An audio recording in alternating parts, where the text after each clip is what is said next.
पिछले वीडियो में हमने देखा कि लड़की को पिता रोकता था बाहर जाने से। बाहर तो महामारी फैली हुई थी भयंकर रूप से।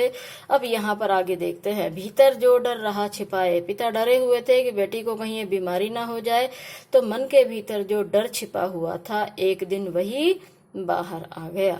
एक दिवस सुखिया के तनु को ताप तप्त मैंने पाया। तनु माने शरीर, सुखिया तो लड़की को कहा है, दिवस माने दिन, ताप तप्त, ताप माने बुखार, तप्त माने तपता हुआ। एक दिन पिता कह रहे हैं कि एक दिन वही मेरा डर साकार हो गया और मैंने उस लड़की को बुखार से तपते हुए पाया। ज्वर में विह्वल हो बोली, वह क्या जानू किस डर से डर। ज्वर कहते हैं बुखार को, विह्वल माने डर जाना।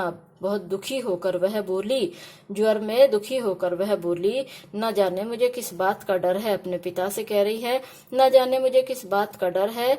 मुझको देवी के प्रसाद का एक फूल ही दो लाकर, मुझे देवी के प्रसाद का एक फूल लाकर दे दो। उसे डर था कि उसकी भी मृत्यु हो जाएगी और मरने से पहले वह देवी का प्रसाद पाना चाहती थी, इसलिए उसने अपने पिता से आग्रह किया कि मुझको देवी के प्रसाद का एक फूल लाकर दे दो। अब बुखार में शरीर में परिवर्तन आते हैं, तो ऐसा ही परिवर्तन सुखिया के शरीर में भी दिखाई दे रहा है। क्रमशः कंठ क्षीण हो आया। क्रमशः माने क्रम के अनुसार, धीरे धीरे। कंठ माने गला, क्षीण माने कमजोर। बुखार में शरीर कमजोर हो जाता है, गला भी कमजोर हो जाता है। धीरे धीरे गला भी उसका कमजोर होने लगा, धीमा होने लगा, आवाज नहीं निकल रही थी। शिथिल हुए अवयव सारे। अवयव माने अंग, शिथिल माने ढीले। अब बुखार में शरीर कमजोर हो जाता है, हाथ पैर ज्यादा चलते नहीं हैं, ढीले ढीले से हो जाते हैं, तो उसका भी सारा शरीर जो था वह ढीला हो गया। बैठा था नव नव उपाय की। पिता दुखी होकर बैठा है, नए नए उपाय सोच रहा है। चिंता में मैं मन मार कर, दुखी होकर चिंता में अपनी बेटी को इस दुख से निकालने के उपाय सोच रहा था।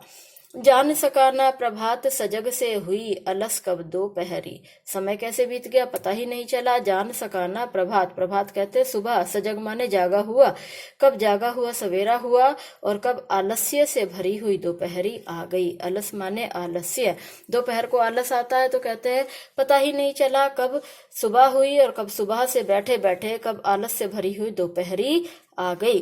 स्वर्ण घनों में कब रवि डूबा, कब आई संध्या गहरी। स्वर्ण कहते हैं सुनहरे, घनों माने बादल, रवि माने सूरज। शाम के समय जब बादल होते हैं आसमान में और सूरज डूबता है तो बादल भी सुनहरे हो जाते हैं। सुनहरे बादलों में कब सूरज डूब गया, शाम भी हो गई। कब आई संध्या गहरी। संध्या कहते हैं शाम को, गहरी माने अंधेरा गहरा होना, और कब कैसे कैसे वो शाम जो थी वो गहरी होने लगी। हमने ऊपर पढ़ा कि पिता भी चिंता में बैठे हैं, पता ही नहीं लगा बैठे बैठे कब सुबह से दोपहर हो गई और दोपहर से कब शाम हुई और शाम से धीरे धीरे रात होने लगी। सभी और दिखलाई दी बस अंधकार की ही छाया। क्या कह रहे हैं पिता, बड़े दुखी होकर बैठे हैं। जब हम दुखी होते हैं हमें चारों ओर दुख ही दुख दिखाई देता है। चारों ओर बस अंधकार की सी ही छाया उन्हें दिखाई दे रही थी। छोटी सी बच्ची को ग्रसने, कितना बड़ा तिमिर आया। ग्रसना माने ग्रास बना लेना, निवाला बना लेना। तो अंधेरे को ये राक्षस बता रहे हैं। तिमिर माने अंधेरा, अंधेरे का जो राक्षस है मेरी छोटी सी बच्ची को माने खाने आया है। अंधेरे में बैठे बैठे उनके मन में यही आ रहा है कि इस अंधेरे में मेरी बेटी को ये जो अंधेरा है ये ले ना जाए और मेरी बेटी इसमें मर ना जाए। ऊपर विस्तृत महाकाश में जलते से अंगारों से, आसमान में जो तारे चमक रहे हैं अब इन्हें अंगारे लग रहे हैं। अंगारे होते हैं सुलगते हुए कोयले हो या सुलगता हुआ कोई भी अंगार हो। तो ऊपर महा आकाश, बड़े विस्तृत बड़े आकाश में जो तारे थे वे जलते हुए अंगारे से लग रहे थे। जलते से में उपमा अलंकार है, तुलना की गई है। जलते हुए लकड़ी अंगारे जैसे कोयले से लग रहे थे। झुलसी सी जाती थी आंखें। वैसे तो हम चांद को तारों को देखते हैं तो हमारे आंखों को ठंडक मिलती है, लेकिन क्योंकि दुखी थे तो दुख में सारी चीजें ही दुख देने वाली होती हैं, तो यहाँ इन तारों को देखने से उनकी आंखें भी मानो जल रही थी। झुलसना माने जलना, तारों को देखकर आंखें भी उनकी जल रही थी। जगमग जगते तारों से इन तारों को देखकर उनकी आंखें भी जलने लगी थी। देख रहा था जो सुस्थिर हो, नहीं बैठती थी क्षण भर, हाय वही चुपचाप पड़ी थी अटल शांति सी धारण कर। अब पिता देख रहे हैं बुखार में सभी कमजोर हो जाते हैं, बिस्तर में ही लेटे रहते हैं, ज्यादा बोल नहीं पाते हैं, ज्यादा बातें नहीं कर पाते हैं।